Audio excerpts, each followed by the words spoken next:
Ο Απόλλωνας λοιπόν, και τα λέω αυτά, είναι πολύ σημαντικά να τα ακούσουν τα παιδιά. Ίσως είναι σημαντικότερο για μια φορά να χάσουν μια προπόνηση και να καταλάβουν πού βρίσκονται. Ο Απόλλωνας λοιπόν ξεκίνησε πριν από 132 χρόνια. Σκεφτείτε μόνο το χρονικό διάστημα για το οποίο σας μιλάω. 132 χρόνια πριν, στην απέναντι πλευρά του Αιγαίου, στα χώματα που χιλιάδες χρόνια οι Έλληνες, οι Ίωνες, τα καλλιεργούσαν, τα υπερασπιζόντουσαν, ζούσαν σε αυτά, βρέθηκαν στην πόλη της Σμύρνης κάποιοι νέοι που αποφάσισαν και έκαναν αυτό το σύλλογο. Ξεκίνησαν με τα ψέματα. Υπάρχουν στοιχεία, υπάρχουν φωτογραφίες που φαίνονται οι αθλητικές εγκαταστάσεις, οι οποίες δεν είναι τίποτα άλλο παρά ένα τεντωμένο σκηνή, το οποίο σε ένα κάπως επίπεδο χωράφι ορίζει τον αγωνιστικό χώρο, που έτρεχαν δηλαδή οι αθλητές. Προχώρησαν μετά σε μερικά όργανα γυμναστικής, ένα μονόζυγο, λίγα βάρη. Και σιγά σιγά, με πολύ λίγα μέσα, αλλά με πολύ διάθεση, άρχισαν να φτιάχνουν αυτό το σύλλογο και να άρχισαν σιγά σιγά να τον κάνουν γνωστό και διάσημο. Η πόλη της Σμύρνης εκείνη την περίοδο, μιλάω τώρα γύρω στο 1890, εκείνα τα χρόνια,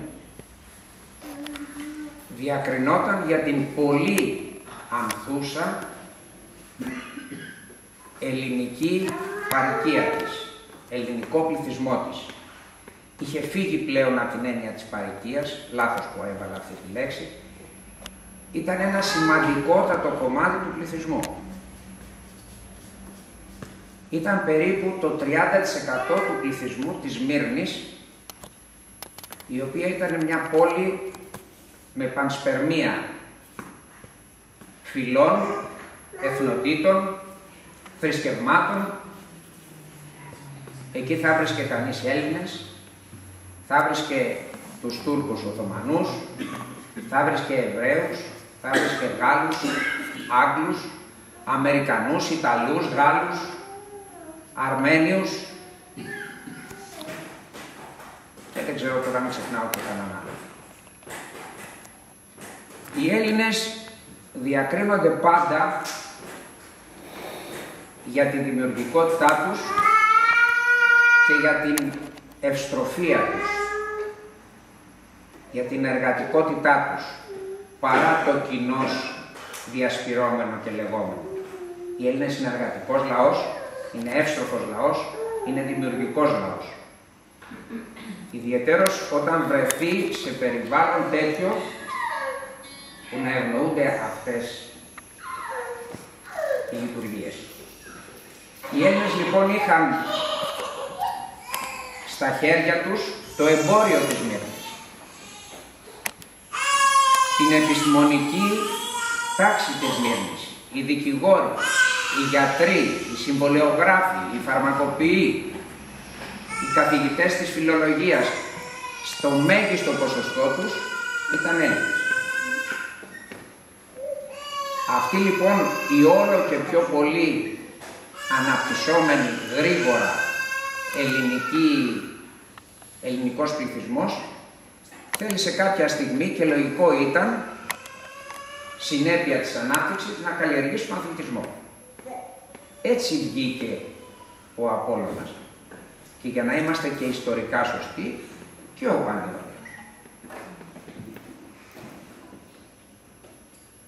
Αυτά τα σωματεία ξεκίνησαν κυρίως με το στίβο. Μάλλον ξεκίνησαν σαν μουσικά σωματεία, χορευτικά σωματεία, εκδρομικά σωματεία. προχώρησαν στον αθλητισμό και κυρίως στο στίβο. Αυτό ήταν η κύρια ενασχόληση εκείνα τα χρόνια. Διοργάνωναν πολλούς αγώνες. Αγώνες που είχαν τοπική εμβέλεια στη Σμύρνη, αλλά και αγώνες γενικότερους. Πανιώνιους αγώνες. Πανιώνιους όχι με την έννοια του Πανιωνίου του Συλλόγου, αλλά με την έννοια ότι αφορούσαν το σύνολο της Ιωνίας. Σε αυτό θα πρέπει να λάβετε υπόψη σας ότι όλα αυτά γινόντουσαν κάτω από την υψηλή εποπτεία και έλεγχο των τοπικών αρχών, οι οποίες δεν είχαν και την καλύτερη συμπεριφορά, μπορώ να σας βεβαιώσω γι' αυτό, απέναντι στο ελληνικό στοιχείο. Υπάρχουν ντοκουμέντα σε αυτό, υπάρχουν επιστολές του Διοικητικού Συμβουλίου του Απόλλωνα, που η έδρα που ήταν στη Σμύρνη, οι οποίες εκφράζουν παράπονα για την, ας την πούμε, σκληρή συμπεριφορά για το κυνηγητό που δέχονται από τις αρχές. Εν πάση περιπτώσει, ας μην πούμε σε αυτά.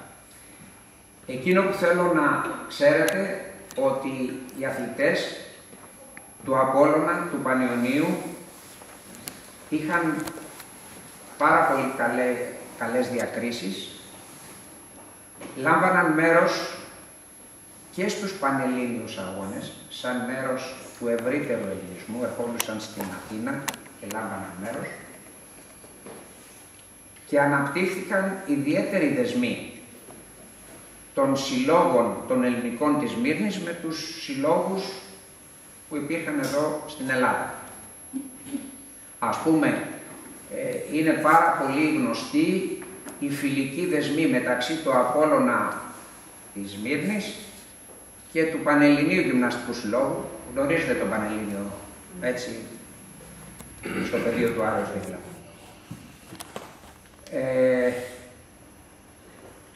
Αργότερα δημιούργησαν και άλλα τμήματα. Τμήματα ποδοσφαίρου, τμήματα κολύμβησης, πυγμαχίας και διαφόρων άλλων αθλημάτων.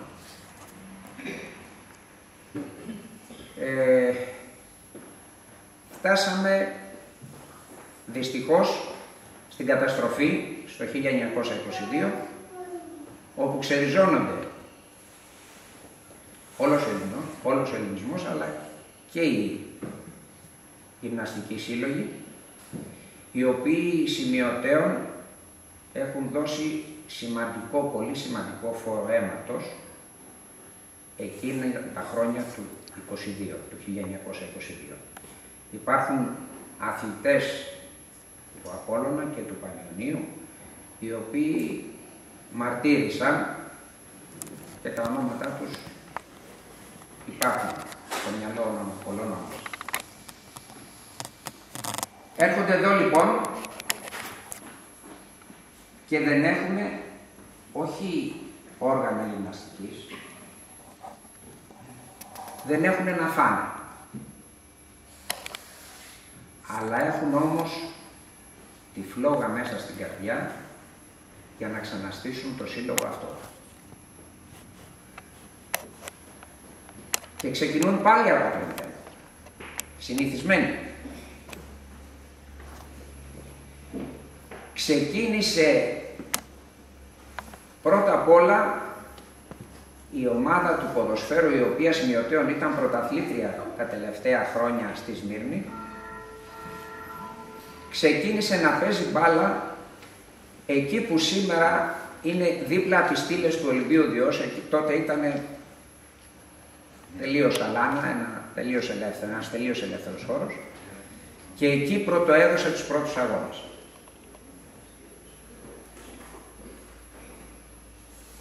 Έκανε τα πρώτα της γραφεία η διοίκηση του Συλλόγου του Απόλλωνα Σμύρνης, ακριβώς απέναντι από τις στήλες του Ολυμπίου Διός.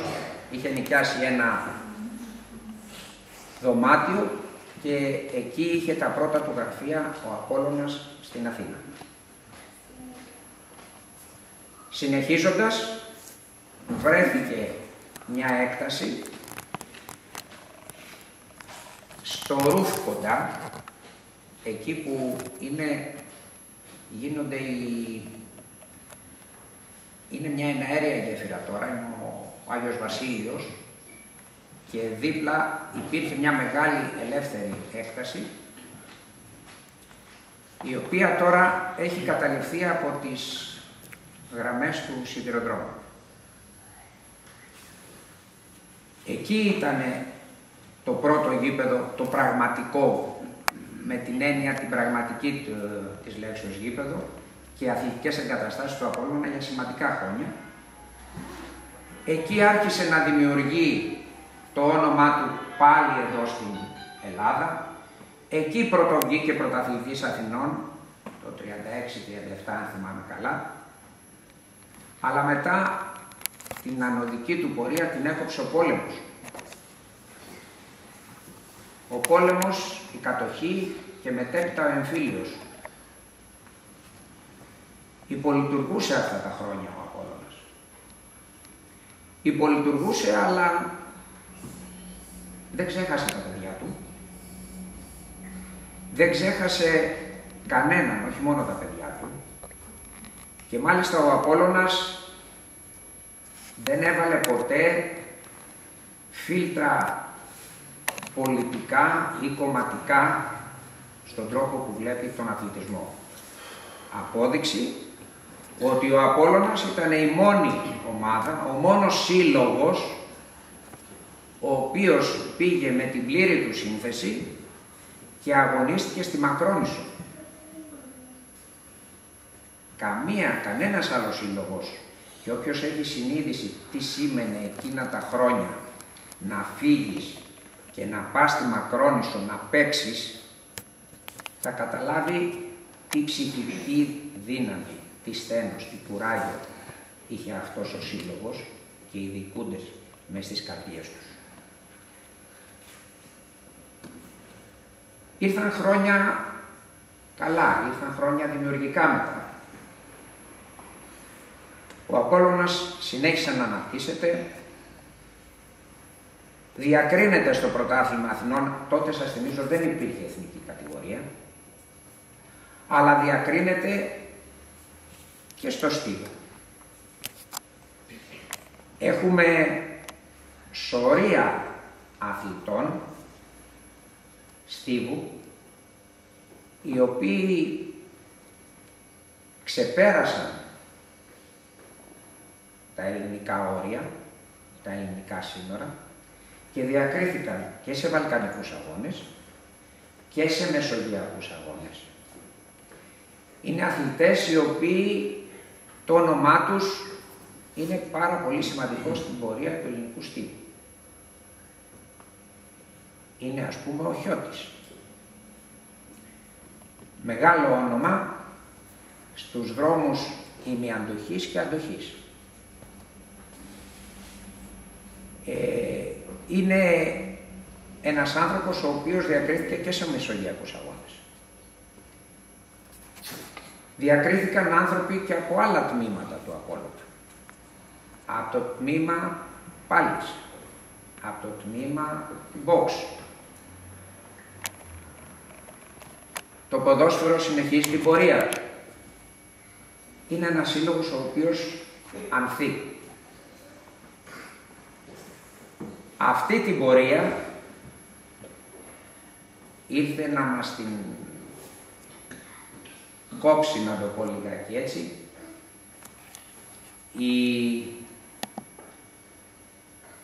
η εγκαθίδρυση του επαγγελματισμού στην Ελλάδα.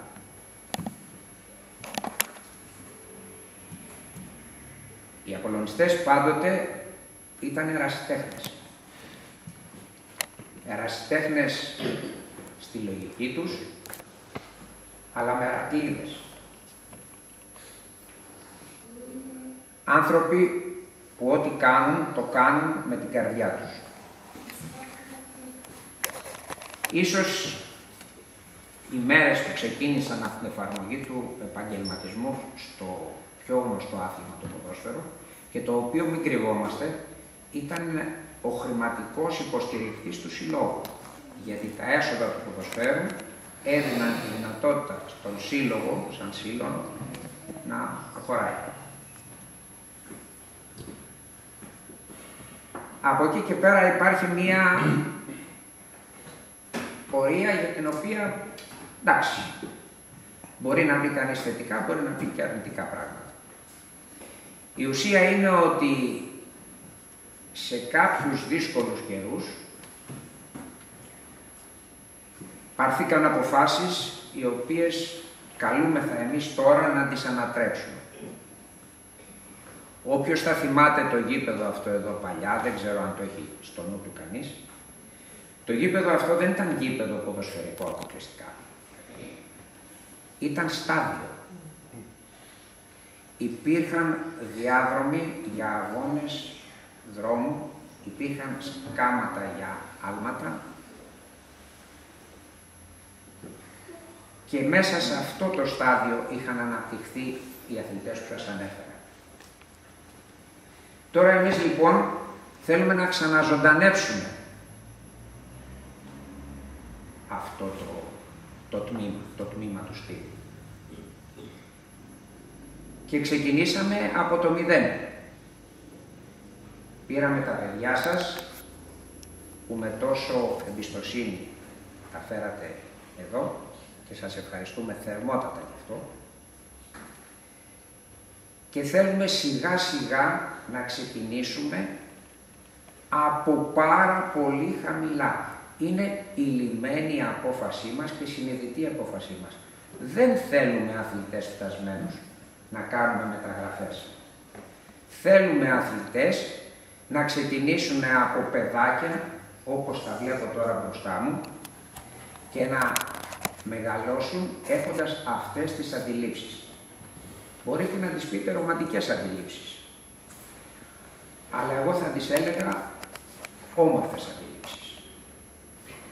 Θέλουμε τα παιδιά αυτά, που με τόση εμπιστοσύνη τα εμπιστευτήκατε σε εμάς, θέλουμε να έχουν πρώτα απ' όλα μια σωστή ανάπτυξη και σωματική και ψυχική. Θέλουμε τα παιδιά αυτά να είναι μακριά από τις προκλήσεις που υπάρχουν άφθονες στον χώρο του αθλητισμού. Και είμαι βέβαιος ότι τις ξέρετε. Πίσω από συνήθως τους μεγάλους και τα μεγάλα ονόματα υπάρχει και κάποια βιομηχανία φαρμάκων, υπάρχουν και κάποιοι οι οποίοι κινούνται στα όρια της παρανομίας και του νόμου.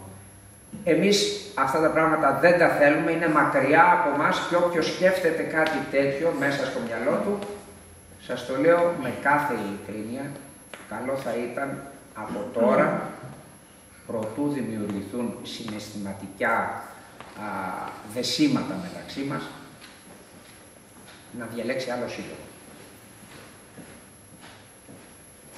Εμείς λοιπόν θα προχωρήσουμε σιγά, με ειλικρίνεια, με όσες δυνάμεις έχουμε. Και ελπίζουμε αυτά τα παιδιά σε πολύ λίγα χρόνια να τα δούμε στους πρώτους παιδικούς αγώνες. Θέλουμε, σας θυμίζω, να φτιάξουμε χαρακτήρες, ανθρώπους. Μην κρυβόμαστε.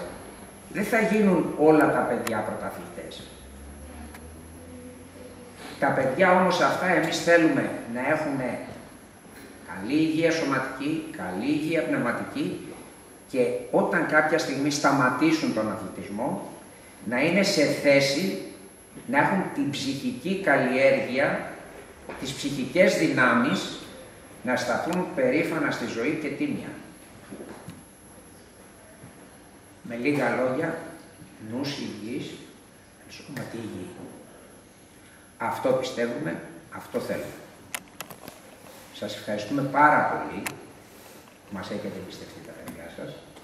Θα συνεχίσουμε να κάνουμε ό,τι καλύτερο μπορούμε αυτά, εννοείται στα πλαίσια των δυνάμεών μας, αλλά σας διαβεβαιώ ότι βήμα το βήμα, μήνα το μήνα, χρονιά τη χρονιά, αυτό θα είναι ένα βήμα, ένα σκαλοπατάκι όλο και πιο πάνω.